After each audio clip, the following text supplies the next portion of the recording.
Hello everyone, how are you all? I hope you'd be fine. This is Ms. Sidra Kashif representing MSK Linguistics Center from Pakistan, Karachi, being a moderator, proprietor, plus EFL and IELTS instructor. It's my honor to have a really special guest from Poland. She is Blanka Pawlak. She is Delta and Business English instructor. It's our pleasure to talk about the relevant topic, business English, science of teaching and learning. In that, we would discover the main things, the main area relevant to the students or the teachers, the challenges they face, and their solutions. So let's be connected with us, whether you are a student or an instructor of English or arts, especially. Hello, Miss Blanca. Hello, Really everybody. nice Hello, to see Sidra. Thank you for having me. I would say good morning or maybe good evening, depending on your time zone, but it's good to be here. And I wanted to say hello to everybody. really nice to see you here. It's our pleasure to have you for discussing about the relevant topic as per your expertise or qualifications. Thank you one more time for having me. I will be more than happy to share everything I have and everything you ask about. It sounds great. So, could you please introduce yourself first to our audience as the introduction I have given about you? It's not quite sufficient. You could elaborate about yourself very well. All right, thank you. As you, Sidra, correctly said, I'm business English teacher and instructor. Additionally, I also specialize in English for specific purposes, and that is my area of work. I'm Delta qualified teacher, crazy about brain, science of learning, consciousness, and everything that's happening in our mind. Additionally, I specialize in critical thinking in education and incorporating mindfulness in education. And I have a great pleasure to cooperate also with teachers and educators around the world. I'm a founder of For English Sake, an educational lab that was inspired by educational psychology, science of learning, philosophy, and everything that can elevate our education. And additionally, I'm Educast International Academic Coordinator, Consultant, and Event Coordinator. So here I am. Really nice to hear about you. Very interesting. Okay, Ms. Blanca, I have designed a few of the questions as Mhm. per our topic. So, if you allow me, may I ask you? Yes, fire away everything you have. Thank you so much. Okay, so first question is which which keys are concerned particularly for business English, whether it's writing or speaking? Mm. And maybe I will start by disappointing you and everybody because my first answer will be it depends. Because from my experience and everything that I do, plus other trainings that I'm either a presenter at or a member and a participant, the conclusion comes that everything depends on the context. So you ask about certain skill areas, and I would say it all starts with needs analysis. So it all starts with your students, with the team, or with the company that you cooperate with. However, no matter the skill and the balance you are going to create, I would say everything has to be performance oriented and purpose driven. That is the key that I would begin with.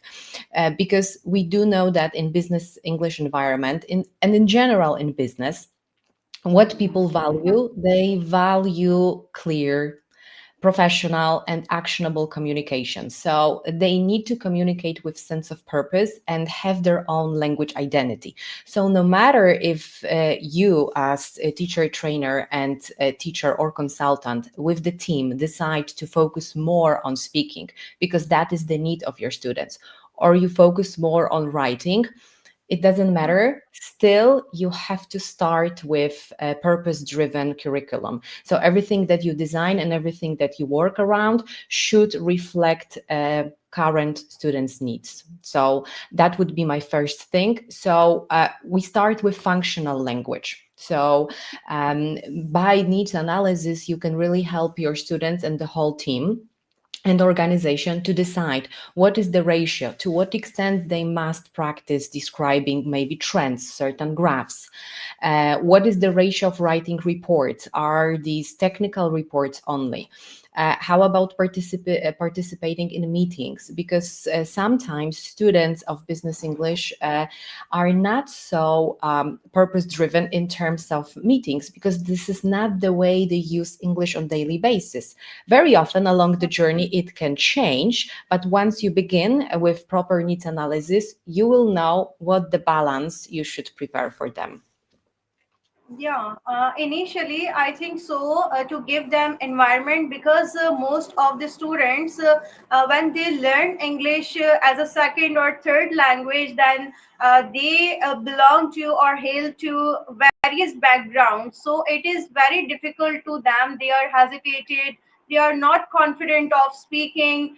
Even they are not confident of standing in front of the public or their classmates. So we just have to give them environment to remove their hesitation, to make them confident. First of all, we have to start from their interests, that in which things or activities they are interested in, their introduction first, then interests like likes and dislikes, their activities they participate in on daily basis or relevant to future plans, or the activities they did in past, like their experiences or the Mhm. place they explore or explored. After that, after a week or two, it's okay, we just have to let them for 1 to 2 weeks. Then gradually we just have to Mhm. target the lesson or plan, whatever we have planned according to them, na? The content which we design for them. Exactly. So, as you said, it all starts with proper communication. So, like, I get the impression and that the teacher, facilitator, creates this bridge that is going to help for all sides, because sometimes you have to communicate with HR department in order to establish what the course will cover, and alongside you have to communicate with students, Hmm. with potential investors, because sometimes companies invest in their employees. So this is like a giant field of communication. So once you start with proper questions and you make sure that everybody is being asked, then you can come to certain conclusions, because if the organization is highly exposed to working in a cultural diversity background, then you might want and consider incorporating such elements in your business English course. If you know that this is just a small organization and their plan is not to expand on multinational market, maybe the question to ask is whether you really need to incorporate certain elements right now. So this is a pure negotiation, I would say, and a reflection. So it's good to reflect and just have this kind of culture of feedback with everybody on the board. Indeed. First of all, we have to characterize them now, what they actually need, and how shallow they are, their learning capacity. After judging them, then after just designing the plan according to their requirements, then I think it Yes. will do. Exactly, exactly. Because it happens to me very often, and when I speak with business English and English for specific purposes professionals, they very often repeat the same. Very often, the idea of what is needed for employees that is created by HR department is it's something entirely different to what employees actually see and want. And then you, as another part of this journey, you enter the stage and you also have your background, your ideas, and you all have to find sweet spot and a common ground, because one side might get a false impression that in order to be better public speaker, they must master grammar, for instance. So yeah, it's an ongoing evaluation, communication, and feedback. That's true. Okay, so let's move to another question.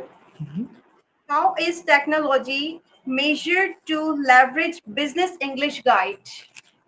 Mhm.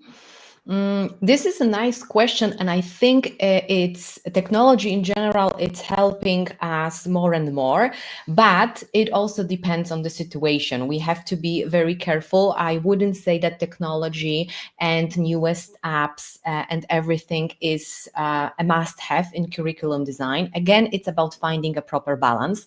However, for sure, I'm a huge advocate in terms of using technology to enhance any business English course, no matter if it's long-term journey or a short one, because it can help employees and the whole teams just to go into the real world simulation. So like we firstly create this safe container for employees and students so they can really practice, they can really have the opportunity to use certain skills and the way of language in a given context. So tools like Zoom, Teams, any kind of recordings, virtual meeting role plays, the fact when you assign them to breakout rooms when they have to cooperate, any kind of scenario based simulation, when you help yourself with technology, it's going to help them tremendously.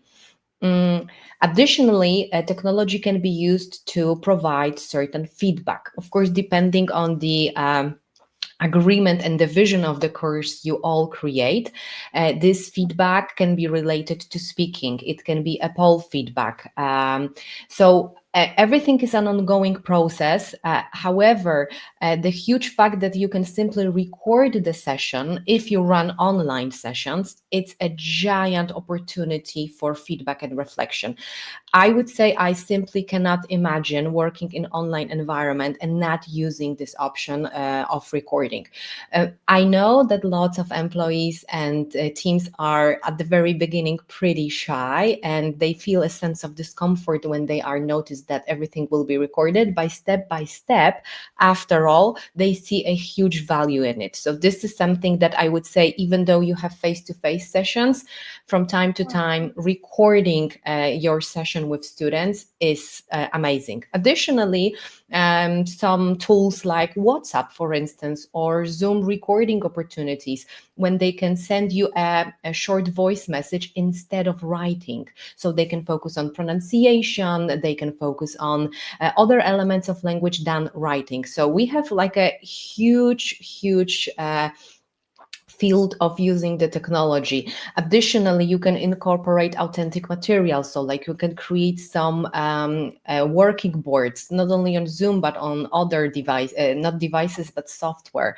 So I would say all in all, plus including maybe if it's needed, AI powered personalization, it's going to give you so many ideas that very often you might see the length of the course and come to the conclusion that you don't have time to use them all. So it's a matter of proper judgment, what will work the best for the team. Yeah, So I do have same personalization. perspective relevant to it. As you mentioned, related to Zoom, WhatsApp recording, or the video call, whether it's on Zoom or any other website, or it could be Google Meet or StreamYard. If we do have face-to-face meeting rather than offline, so I think it will do to develop their confidence. They would be familiar with the technology, and gradually it will be really smooth way of learning. Yes. Well, from my experience, most of professionals, I'm not going to risk to say that all of them, but most professionals, when they enter the area of business English course, they are already fluent with technology. Really. Sometimes they teach me additional options and perspectives on certain Yeah. software that I haven't thought about. But we can show them another way of using them. So, for instance, with the concept of certain apps and quizzes, instead of just creating mundane quiz, we can change it into flipped classroom opportunity and create accelerated learning. So, before they enter the real-time presentation, we can really help them to deliver certain materials and tasks in order to prepare them for this moment. So I would say it's about a mutual journey and exploring for both Hmm. sides very often. If I talk about business communication to improve speaking or writing, so as compared to past, there is advanced technology right now. We do have internet, and we may utilize it in very useful ways. It's depend on the person how he or she uses. There are number of blogs to provide them to read about it.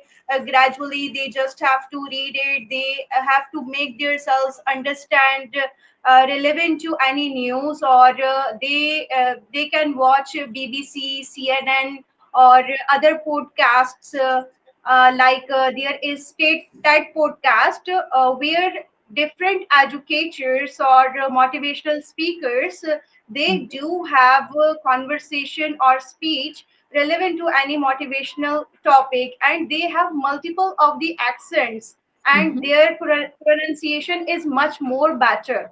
mhm. Yes, So exactly. if they follow that, if they use it in good ways, so they could improve. As compared to past, we did have only books. We were dependent on books only, dictionaries.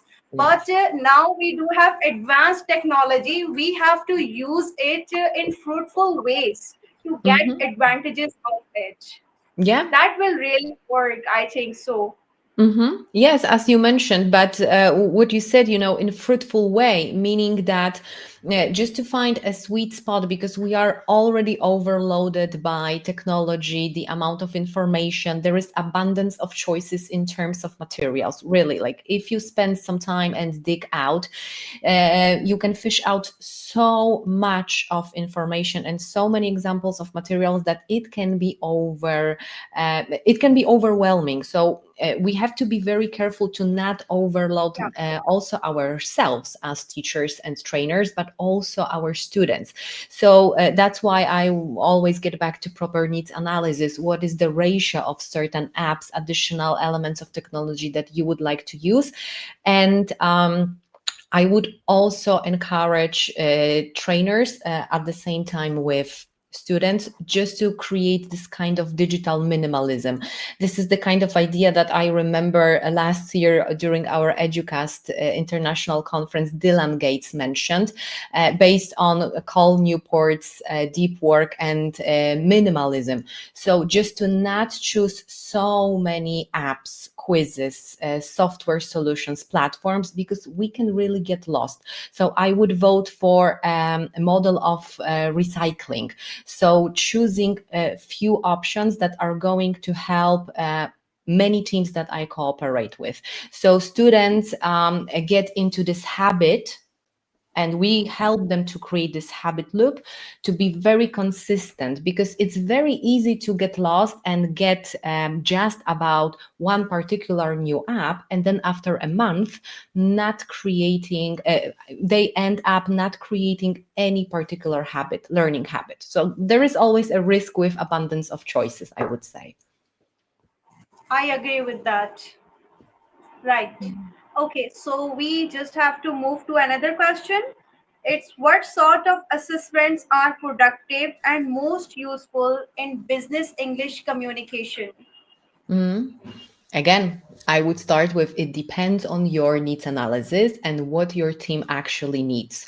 Because maybe traditional language tests are becoming largely ineffective, but if yes, why? What is the context?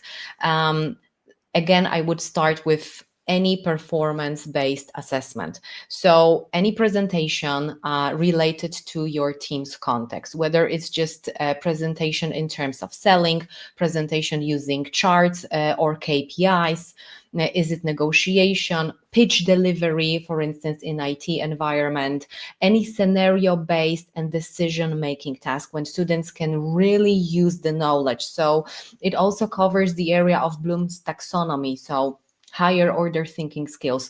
They learn, they adapt, and they can really use this knowledge in the context that is created by them. It can be also any email writing assignment, but if yes, what is their daily context that they might be, it might be valuable for them.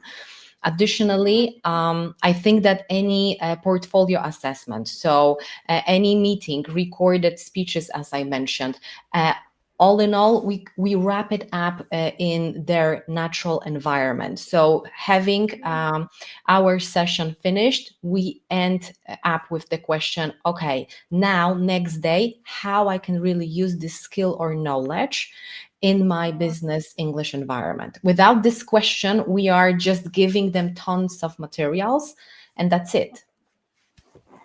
Yeah, I agree with that. As you elaborated, relevant to role play activities, negotiation, or to just give them any scenario to describe about it, to distribute them in groups, to share their ideas, whatever they have read or whatever they have heard, they have to elaborate it in their own wordings. If we talk about emails, so I believe that we have to let them to write emails by their own initially. If they do blunders, it's okay, but we have to give them environment. They would write it in informal ways. It's Mhm. the teachers or educators, they will have to just make them correct or guide or assist them that what is the difference between informal or formal Mhm. emails or wording or synonyms, the agree or disagree synonyms or vocabulary, which should be used in Mhm. what context, and how to Exactly. start, how to end, what to conclude, and which things are initial to add it, and Mhm. which things are not mandatory to mention to make it shorter. Exactly. Yes, because time is the only value that we cannot multiply. So if we decide to push a lot into certain area and, for instance, work on writing emails, as you mentioned, it's a mandatory step just to evaluate whether it's needed and to what extent. So language doesn't work in a vacuum. If we simply give them some ideas about the language and certain skills, but we don't wrap them with their own case study, it's not going to work because this knowledge is not going to stick. It's going to vanish quicker than we think.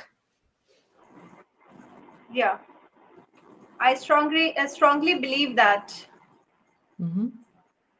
we have to Yeah. give them idea as well. Only teaching language is not quite sufficient. We have to guide them in proper ways. Yeah, it's also related with motivation and basically how our brains operate. So, without a clear goal, motivation, whether it's intrinsic or extrinsic, we cannot proceed with proper course curriculum and syllabus. So, that's why this communication needs analysis plus language assessment and a really honest conversation with everybody included in the course is so essential because it always helps to discover maybe some missing gaps or maybe some misconceptions that students really believe that they need to cram grammar, for instance, in order to go to point A or B. Very often it's not the case. I'm not saying it's always like that. I'm just talking more about some opportunities here. Yeah, yeah, I believe the same. Mhm. Okay, so we have to go for another question. Mhm. Okay, how could instructors be updated with the trends and industry and developments? Mhm. First, I would ask, I would start with the question that teachers, trainers, and instructors can begin with, whether they found their niche in business English, for instance, or any kind of niche, because it is relevant to any other language area. Once you find your niche, you can quickly make a decision which industry you would like to follow. So Hmm. even though you don't have a niche, I would say a basic background in a little bit of certain industries might be helpful. So whether you enter certain websites, blogs, or magazines like Financial Times, Harvard Business Review, Bloomberg, TechCrunch, recently AI Magazine, McKinsey Insight, we have lots of ideas to choose from. But then I would start with this question: is this industry and the news from this industry going to help me?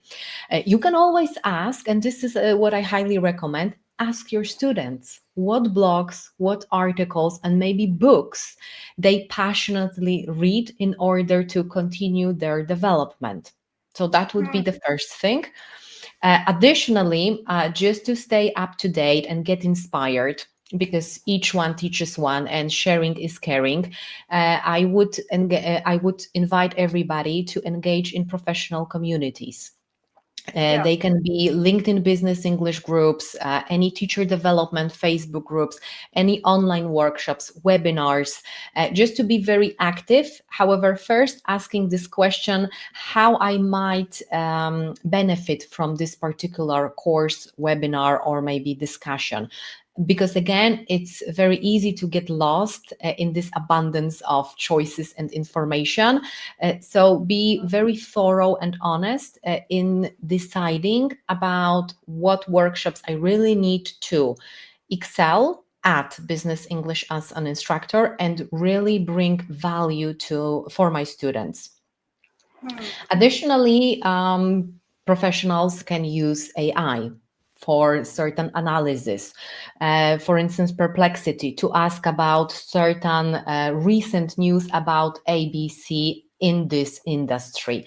Um, Again, I would also ask a student to help me to choose and evaluate, is something really relevant, because I might get a false impression that this news is going to help you and it's really important in your market, but maybe it's not. So again, we get back to discussion and communication. And again, from time to time, or maybe more often, it's always a personal decision, learning about certain digital tools, if they are going to help me, if they are going to elevate my teaching and training profession and also my students.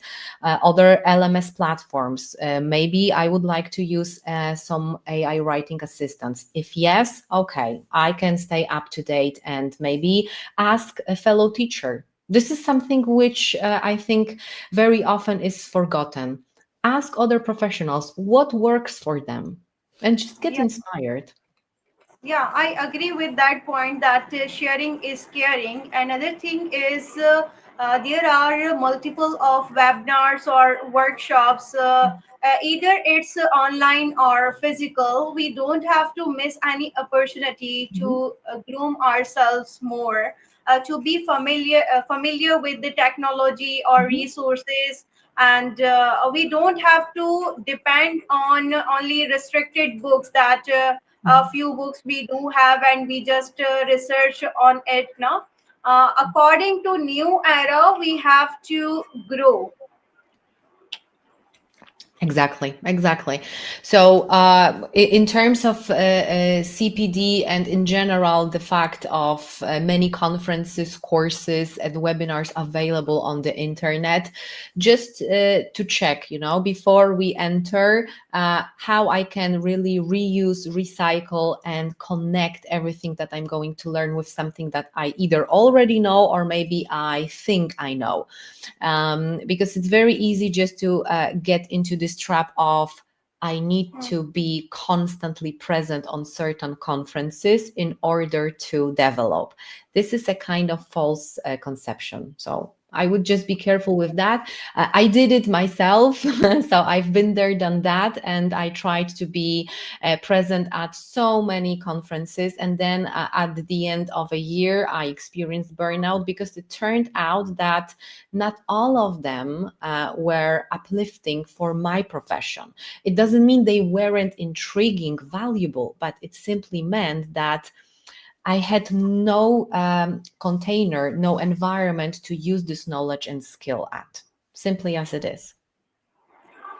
Yeah, I agree with that. And it's not only for teachers or educators, it is also helpful for students as well to develop themselves to be in environment. There are number of workshops or webinars for students as well to join it. If they do join, then it's really beneficial to them to be updated.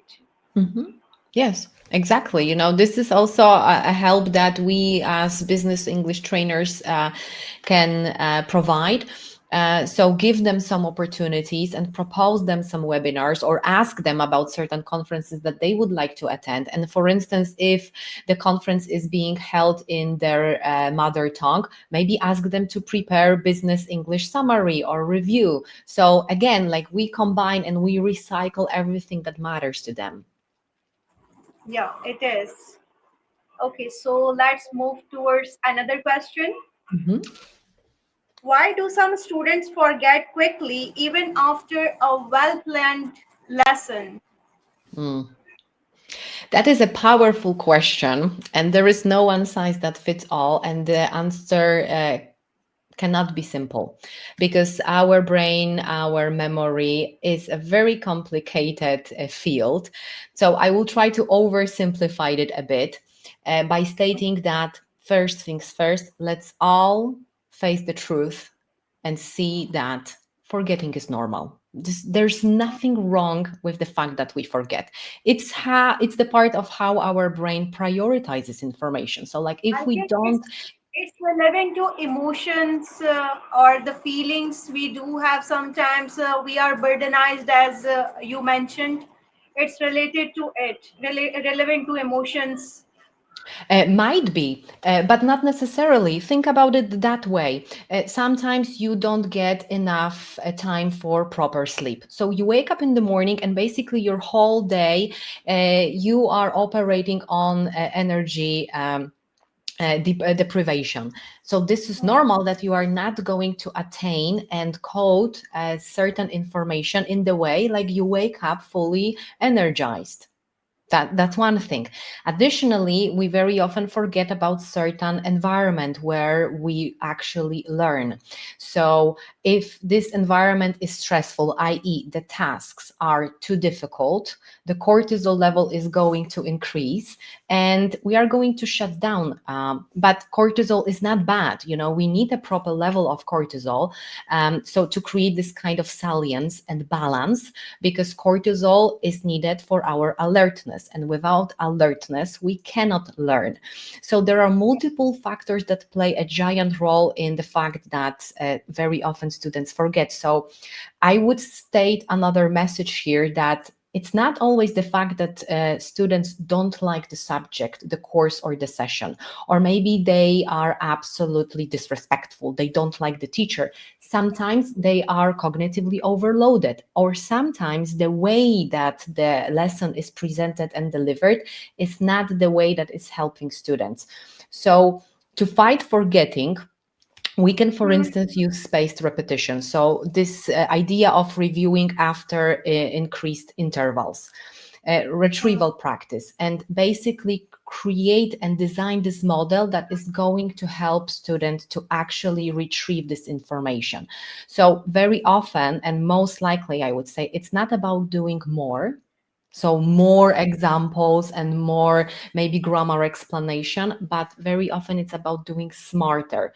For instance, instead of long reviews, maybe short focus reviews after specific time gap, i.e. starting each session with 3 minutes of retrieval practice with certain questions. We can model, teachers can model it by using maybe some warm-up quizzes. The idea of exit tickets. So at the end of every session, you ask certain questions. It's a powerful tool that can help both sides, because it can help in spotting the knowledge gap or any potential misinformation. Using some signs, color signs. I love the idea of street lights. So for instance, at the end of the lesson, students give green light if they understood the material. Yeah, yellow, orange one if it rings a bell, but they are pretty unsure. And the red if this is a total black hole for them. So I and anybody that is using this method, I get the signal that, okay, maybe next session I should start with some retrieval practice, or maybe try to tackle this goal and the field from different perspective. Then, just to try to cover as many, given the time we have, very often we face the illusion of learning. So students feel they understand, but they haven't practiced retrieving. Yeah, so like everything is just in kind of theory phase. So here, for instance, using such techniques like Feynman technique, so asking one student to explain the topic or skill to another student, and just to check if they are able to explain it using the simplest language possible. Yeah. Why students also forget without spaced repetition? It's normal that they will forget. If we overload them cognitively, they are going to forget even in the same day, or they just get or end up with 10% of the information that were presented on a given day. Yeah, I do have mutual understanding, as you mentioned, relevant to their interest and their energy. First of all, their energy. It is mandatory. If they are in class, if they are not energetic, then obviously they won't participate like that as they are expected. Another thing is they don't take interest sometimes because they can't understand the lecture, or sometimes they don't like the teacher, or the way of the lecture delivering by the teacher, or there could be another thing like his or her personal experiences Mhm. relevant to emotion as well, we can say somehow, or sometimes learning capacity. So that is the teacher to evaluate that student, particularly to give him or her special attention, that what is his or her lack point, to Mhm. especially work on that purpose now. That's correct. I would be careful with entering the classroom and getting this conception that students must be energetic, because, introverts might need completely different environment than people who are just by their genes, upbringing, and the fact of their personal character, they are more energetic. So it doesn't mean that if your students are working in a certain calm sense of flow, that they are not acquiring knowledge and skill. However, again, it starts with knowing your students. So focusing not only on the material that you are going to teach, but also knowing something about your students. So for instance, with neurodivergent students, how they would like the material to be presented. Maybe the class that you are today entering into needs a little bit more calmer environment. So it's going to shut down when the energy is going to skyrocket. It's working on a very sensitive area, even though we have certain principles of how we learn and how our brains operate. At the same time, we have our own beautiful design in terms of nervous system. So some people are simply more prone to feeling exhausted when the environment is too loud. Some people cope with it slightly better. So again, it's just a mastery of discovery and mutual connection, and Yeah, finding the best solution. Sometimes it's a long journey to find. yeah, it is. We have to characterize them, no? That Mhm, what they really need or require. It mhm. depends on it. Yeah. You Sometimes guys, observing students while they work or asking them simple questions, helping them to enter the stage of reflecting on their own learning, might give us essential knowledge. How they learn at home. These are some ideas that are so simple that very often we forget about them. For instance, that we need to have breaks, but the break, it's not the situation when after one session or lesson you just go to your social media or you run around and you scream, like you don't help your nervous system to regulate. The break is not the fact that you just close your Zoom and you just check your emails. Airing out the room, the classroom, allowing your students to move around just to help them with blood pressure, with sense of energy that has to flow. These are some small components like hydration, but when we put everything on top, it can make a huge role. So it's not only yeah, about finding the best solution, the best app, the most beautifully designed resources. Sometimes it's about simple things that you can incorporate straight away, no matter the classroom. yeah. Sometimes it happens that even we delivered very well. That time a student got it, but after sometimes he or she forgets it. I think that is because of the study gap. If there is gap for a few days or a week or two, then they forget it Mhm, because they are not in practice. So these are the teachers to give them assessments time by mhm, time. They have to assess them that how shallow they are. Are they just getting or absorbing the lecture the or the content or mhm, not? For mhm. that purpose, they have to give different tests according to them, the lectures which the teacher or educator delivered. Yes, sometimes the simple change in nomenclature can make a huge difference because business English professionals have no problem with the fact that we call certain task assessment task. However, other students like children, teenagers might be overly critical and stressed about it. So here, Hmm. I would always vote to help any student, no matter the subject and skill, to design learning environment, to really show them how their brain works. Teachers do not have to be scientists. They can adapt scientific mindset and just start with principles and help their students to design learning journey by informing that it's better to spend every second day with 10 minutes activity that is going to retrieve this information instead of doing it once a week for 1 full hour. This is one of the principle. And then asking students and professionals, what is the best day in your week that you can really spend these 10 minutes? Is it in the morning, in the afternoon? Let's just check your calendar. So when we approach it in that way, I believe that we can stop this idea of assessment only, but we create this container for them and make this available so they can become lifelong learners. And learning is not going to feel like a burden for them because they understand how they learn and we help them and guide.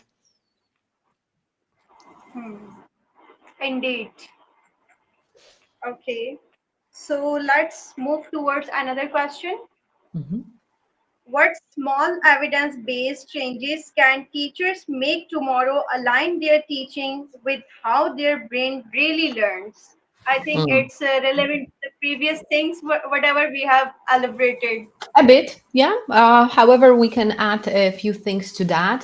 That is absolutely significant question, and I hope that one day, maybe at least for one semester, it will be mandatory at every university, no matter the subject. So, apart from retrieval practice that I mentioned, um, I would underline exit tickets. So Hmm. finishing your lesson with certain questions, there are tons of ways you can do that. You can focus on metacognition, you can focus on the knowledge itself, what was easy for me, what can I do, how I can connect what I learned today with something I already know. So we activate students' prior knowledge. And this is essential because to put it simple, let's everybody, you Sidra included, picture right now folders that you have on your computer. Can you do that? Yeah. You see folders. And now picture a web, spider's web, for instance. So the information is not coded in folders, like individually, that there is no connection. It's coded in the Hmm. way of a web. So it means that the more connections, the more activation to prior knowledge, the more context, the more ideas for using one specific element, knowledge, or skill, the more we create of that, the more chances that we are going to strengthen these connections, create new connections, and it's not going to fade away. So that's why it's essential to check prior knowledge and then give students a chance and ability, help them to create this ability to multiply examples in the context that matters for them. Mm, and one thing that I think is mandatory, should be mandatory, is dual coding whenever it's possible. So let's try to combine visuals and language, visuals and text to help better understand the idea. It doesn't have to be beautifully designed picture by AI. It can be a simple graph or an emoji or pictogram.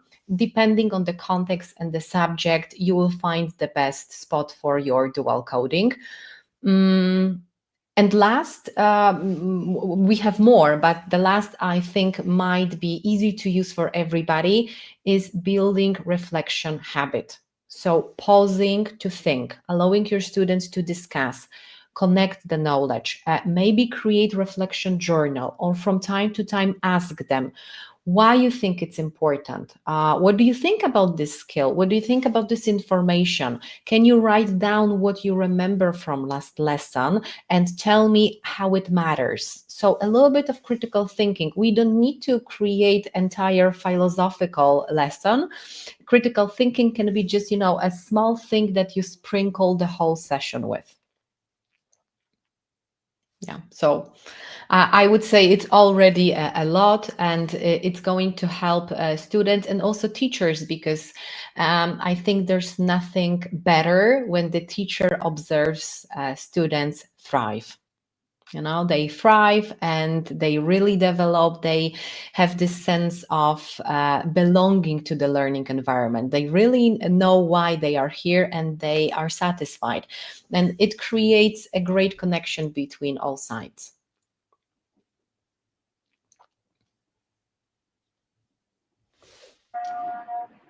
Yeah, I do agree with these all insights as you have elaborated according to your expertise or qualifications. These are really helpful for our audience, whether they are educators or learners. I hope they would have got it very well. The questions they would have in their minds. As a student or as an instructor, Mhm. especially it is very helpful for English language educators. So that is really precious insights which you have shared. You may just showcase your expertise right now, the services you provide relevant to your English language Mhm. organization for English sake to our Mhm. audience, so they could approach you if they Mm. want. Yes, feel free to contact me. As I said, apart from theory and practice, the language is a guided assisted discovery. That's why I call, for English sake, an educational lab, because we constantly make experiments, because there is no one size that fits all. And we need to be brave just to allow ourselves just to try something new or maybe change. Sometimes we change one particular component and tada, the magical formula for this particular group appears and is created. it. So thank you for having me. And if anybody has further questions, don't hesitate to reach out to me. You can also enter my website and join my community by newsletter. You will be getting free resources, tips related not only to science of learning, but for English for specific purposes, psychology, a little bit of philosophy of education, everything that is going to fly around our brains, consciousness, and mind. So feel free to reach out to me. Yeah, they would indeed reach you out because it's relevant to your expertise or qualifications. You know very well, having multiple of the years experience. Hmm? Though I must say that it's always good to reach out with people that are absolutely new in the field, because this is another opportunity for me to learn. And certain questions that are asked either by teachers, professionals, students, or parents, they also help me to reflect. And sometimes I am caught between a rock and a hard place with the question that I would never thought about. So that is the beauty of sharing the knowledge. So I am open for learning from anybody that is going to reach out to me. Yeah, it's been really nice session with you. As you know, I have done multiple of the sessions with different educators. It's hardly for 30 to 35 minutes, and now we have done it almost 1 hour. It's amazing. I am really enjoying this conversation. The insights you are sharing, these are indeed very fruitful to all of us. We would like to hear about more relevant to your knowledge or expertise. That's why, as I said, first of all, thank you for having me, and thank you for doing in Sidra, for allowing all educators from all around the world just to get inspired by others' stories and expertise. And I can also not only for English sake, I can also introduce you and invite you to Educast International Conference that is going to happen in February, which is absolutely free, and the goal is the same: just to share knowledge, expertise, stories, useful tips and tricks that can help to elevate your teaching, not only in terms of language. So feel free to join us and get inspired, simply. It's remarkable, really appreciated. It's been really nice time with you, and I am really grateful for your precious time. I'm very grateful for the invitation. Happy to share everything that I gathered. And I can wish everybody all the best and open mindset. Sprinkled with bravery, because teachers must be brave. Times from one side are difficult, from other side they enable us to really use technology, and we have total world library in our hands. So let's use everything wisely, and let's help our students to become better human beings. Definitely, most welcome. I would see you with another topic in future soon. Yes, all the best. Thank you, Sidra.